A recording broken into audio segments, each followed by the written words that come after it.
আওয়ামী লীগ একটি চিঠি পাঠিয়েছে লিখিতভাবে, অবশ্যই চিঠি তো লিখিতই হবে, জাতিসংঘকে।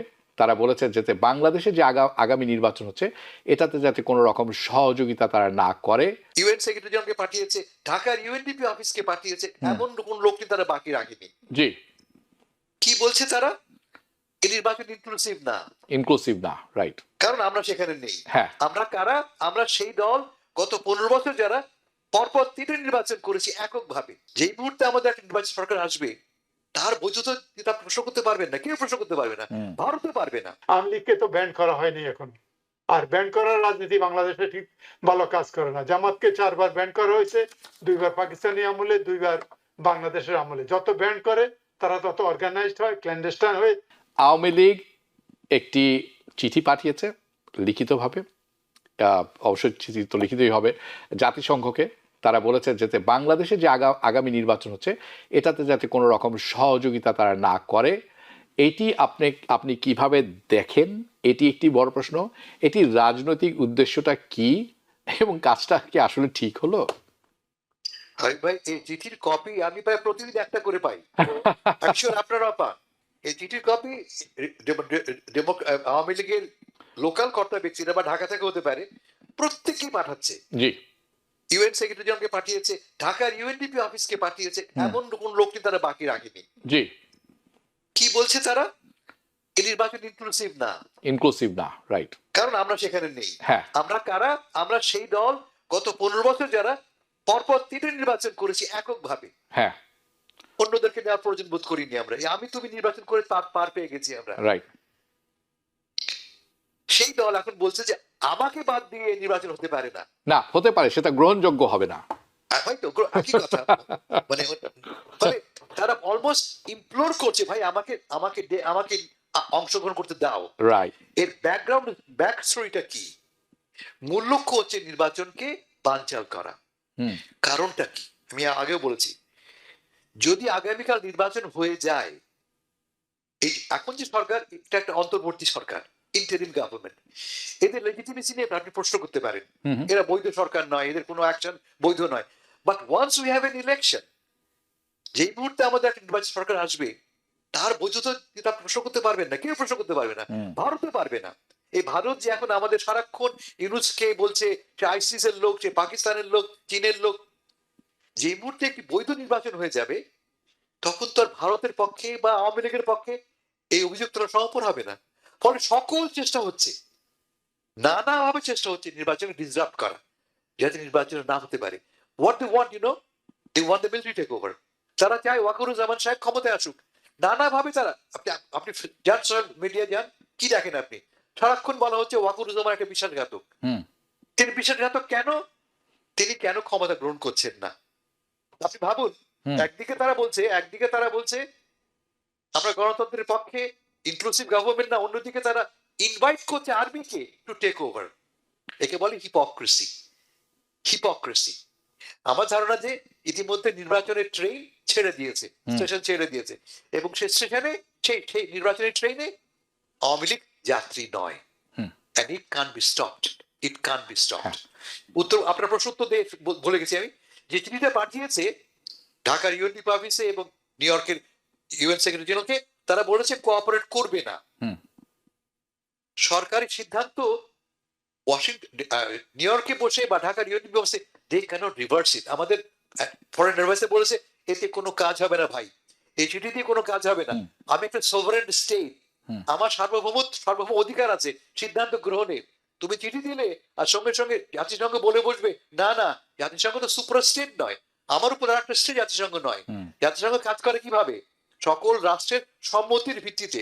সেক্রেটারি জেনারেলের কোনো আলাদা ক্ষমতাই নেই, তিনি কাজ করেন সকল সদস্যের সম্মতির ভিত্তিতে। ফলে এই চিঠির কোনো মূল্য হচ্ছে জিরো। আর আপনি যে নির্বাচনের ট্রেনের কথা বলছিলাম, সেই ট্রেনটি আসলে আওয়ামী লীগের স্টপেজে ছিল 15 বছর। সেটিতে তারাই বসেছিলেন, অন্য কাউকে উঠতে দেননি। এই আওয়ামী ট্রেনের যাত্রীও আওয়ামী লীগের, এর স্টেশন ম্যানেজার আওয়ামী লীগের, এর ড্রাইভার আওয়ামী লীগের, সিগন্যাল ম্যানও আওয়ামী লীগের, এর তেল সরবরাহকারী আওয়ামী লীগের। if it makes any sense. I don't know. Okay, I'm sorry. I had to laugh. Because মানে কিছু কিছু কথা আছে যখন মানে হাসা ছাড়া কোনো উপায় নেই। নিজেকেই উন্মাদ মনে হয় নাকি তারা উন্মাদ, কে উন্মাদ বলা মুশকিল। দর্শক আপনারা বলবেন। অফকোর্স গত 15 বছর তুমি ছিলে কোথায় ভাই? গত 15 বছর তুমি কোথায় ছিলে? তারা মনে করে বাকি সবাই বোকার স্বর্গে বাস করছেন, শুধু তারাই চতুর। আচ্ছা, এনিওয়ে, মহসিন পাটোয়ারি, বাংলাদেশে আমরা দেখছি সহিংসতা বাড়ছে। এটি দায় কার? এটি কি শুধু অভ্যন্তরীণ রাজনীতি, নাকি অনেকে বলছেন ভারতেরও ভূমিকা আছে, তারা বিভিন্ন বিষয় উস্কে দিচ্ছেন? আপনি কি তাই মনে করেন? থ্যাংক ইউ, আপনাকে অসংখ্য ধন্যবাদ। বাংলাদেশ ভারতের কাছে অত্যন্ত জিওপলিটিক অত্যন্ত গুরুত্বপূর্ণ স্থান বাংলাদেশ, বিভিন্ন কারণে আমরা ওটাকে এক্সপ্লেন করতে যাব না। এবং দীর্ঘদিন ধরে তারা আমাদের খুব ক্লোজ, গত সরকারের আমলে খুব ক্লোজ ওরা ছিল। এখন তাদের একটা স্বার্থ এখানে আছে।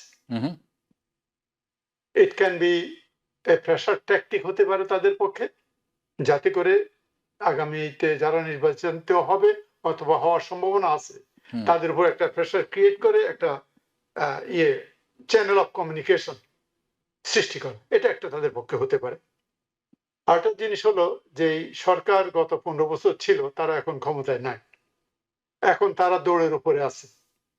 বাংলাদেশে ন্যায় হোক অন্যায় ভাবে হোক, আওয়ামী লীগ যেটা করেছে, বিএনপির সময় যেটা হয়েছে, এটা এখন আপনার যখন কেয়ারটেকার গভর্নমেন্টের নির্বাচন প্রক্রিয়া ছিল তখনও হয়েছে যে কেয়ারটেকারের সময় এর আগে যে সরকার ছিল সে সরকারের লোকদের বিরুদ্ধে কেসের পর কেস মামলা বাণিজ্য হতো, আর তারা দৌড়ের উপর থাকতো। উল্টা দিকে আওয়ামী লীগ ক্ষমতা থাকলে পরের বার বিএনপি আসতো, বিএনপি ক্ষমতা থাকলে আওয়ামী লীগ আসতো। সুতরাং এই সিস্টেমটার মধ্যে বাংলাদেশ এখনো আছে। সুতরাং এই পর্যায়ে যে যারা দৌড়ের মধ্যে আছে তারা চেষ্টা করতে পারে যে আমরা তো কোথাও নাই, আমাদেরকে নির্বাচন করতে দিচ্ছে না, সুতরাং আমরা যদি কিছু ডিসরাপ্ট করে নির্বাচনটাকে ফিরাই দিতে পারি তাহলে সরকার হয়তো বাধ্য হবে ভবিষ্যতে আমাদেরকে ইনক্লুসিভ যে কথাটা ভাই বললেন, ফেরদৌস ভাই বললেন, যে সেই জিনিসটা তারা হয়তো চিন্তা করবে। আর আওয়ামী লীগের নির্বাচন করবে কি করবে না, নির্বাচন করতে দিবে কি দিবে না, আওয়ামী লীগকে তো ব্যান করা হয়নি এখন। আর ব্যান করার রাজনীতি বাংলাদেশে ঠিক ভালো কাজ করে না। জামাতকে 4 বার ব্যান করা হয়েছে, 2 বার পাকিস্তানি আমলে, 2 বার বাংলাদেশের আমলে। যত ব্যান করে তারা তত অর্গানাইজড হয়, ক্ল্যান্ডেস্টাইন হয়ে। এখন দেখেন they are one of the formidable force, I would say, ideological and formidable force in Bangladesh. Even আপনার আগামী নির্বাচনে অত্যন্ত ভালো করবে। আমি মনে করেছিলাম মেবি 15% ভোট পাবে, এখন তো আমার ধারণা assessment they might get 25%, even more. জি, এই জিনিসগুলো ওরা তো করবে, আওয়ামী লীগ করবে। এখন কথাটা হলো কি, আওয়ামী লীগকে আপনি নির্বাচন করতে, আওয়ামী লীগের সব লোকগুলো তো ক্রাইম করেন, যারা ক্রাইম করছে তাদের সাজা। আওয়ামী লীগ এজ এ দল হিসাবে ক্রাইম করেছে কিনা এটা কোর্ট বলতে হবে না, ব্যক্তি হিসাবে শেখ হাসিনার প্রশাসন যন্ত্র ইনক্লুডিং পলিটিশিয়ান তারা করেছে।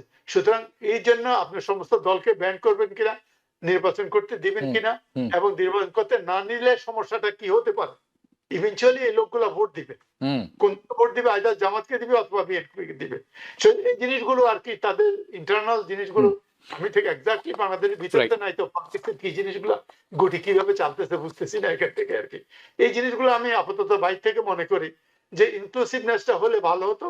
যারা ক্রাইম করেছে তাদেরকে শাস্তি দিতে হবে, এটা যাতে ভবিষ্যতের জন্য আমাদের প্রজন্ম দেখে যে এটা করে পার পাওয়া যাবে। নিউ ইয়র্ক থেকে সম্প্রচারিত TVN 24 টেলিভিশন, বিশ্বজুড়ে বাঙালির কণ্ঠস্বর।